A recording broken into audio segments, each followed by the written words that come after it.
So in the previous lecture, we talked about control theories and how conformity to the conventional world inhibits criminal offending. This lecture is about strain theories and how conforming to the universal and cultural goals can actually cause offending. So the first theorist we're talking about today is Merton. Merton wrote his theory in 1934. Now it's important to know that while he wrote this theory in 1934, it was not popular until the 1960s. Merton's theory, social structure and anomie, contains two components. He describes culture, which are goals, values, and purpose, and he explains that in the United States, there is this emphasis on pecuniary success, which is basically money. Anything related to money is pecuniary. The other component has to do with structure.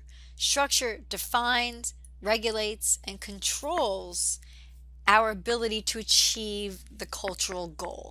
So the structure then provides the means to achieve pecuniary success.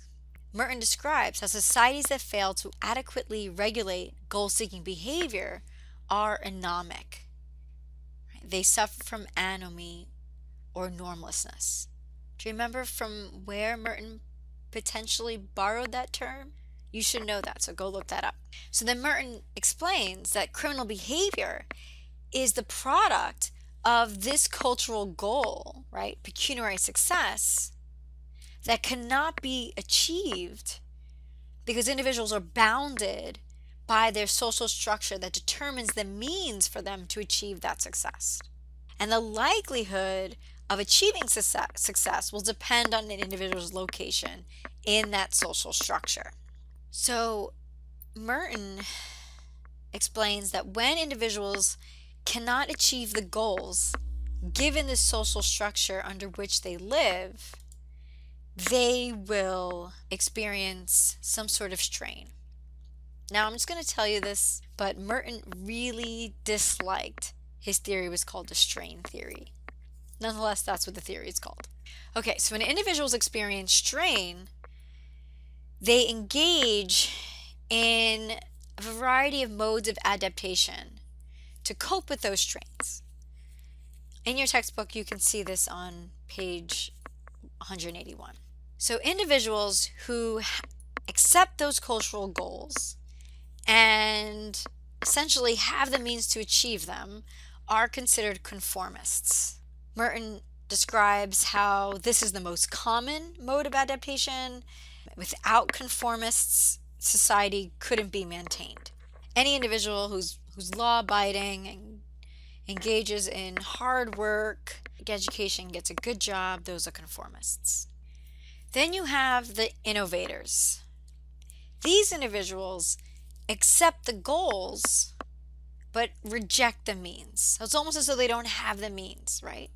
So they still strive for pecuniary success, but they don't have the means to do so. So they innovate. And a really good example of this are our drug dealers, right? The drug dealers want the money, they want that success, they want to achieve that cultural goal, but they don't have viable job opportunities to do so. And so what do? They enter the illicit market and they sell drugs so they can achieve the goal even though they don't have the means. Your ritualists are those who reject the goal. They realize that, you know what, I'm never going to make a ton of money. And they just kind of accept the means that they have, right? It's almost as though they are defeated. Those are your ritualists. They don't violate the norms. They fear losing the little bit that they have. And so they're fairly law-abiding. Those are your ritualists. Your retreatists reject the goals and reject the means. They basically say, screw it. I don't care about pecuniary success, and I don't have the means, or I don't care about the means to achieve it anyway. So they lack a commitment to the culture and they escape from it. That's why they're called retreatists. So many individuals who are drug addicts or vagrants would fall into the retreatist category. Now the rebels are a separate group. They reject the goals, They reject the means and they create a new world order. So they create new goals of success and new means of achieving that success. The rebels you can think of as anarchists or even terrorists. So Merton describes then how the stress of achieving pecuniary success in American culture and the value of ambitiousness in American culture leads to exaggerated anxieties, leads to hostilities, neuroses, antisocial behavior. And you can see this among students, athletes, even those who are business people. All have this desire for pecuniary success, but we are frequently prevented from achieving that success through legitimate channels. But we believe that all should try. And so Merton argues that because of this overemphasis on pecuniary success, with less of an emphasis on the means to achieve them, the United States is quite exceptional in its crime rates. That this is why the US has higher crime in the 1930s than other countries. And so Merton argued we need to place a stronger emphasis on the means. That the way in which we can reduce crime is to emphasize the means, provide opportunities to achieve that success.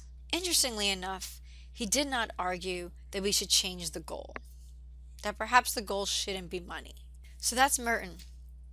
His theory is considered primarily a macro level theory because it focuses on structure and culture. And so the next theory on string theory we're going to talk about is a micro level theory.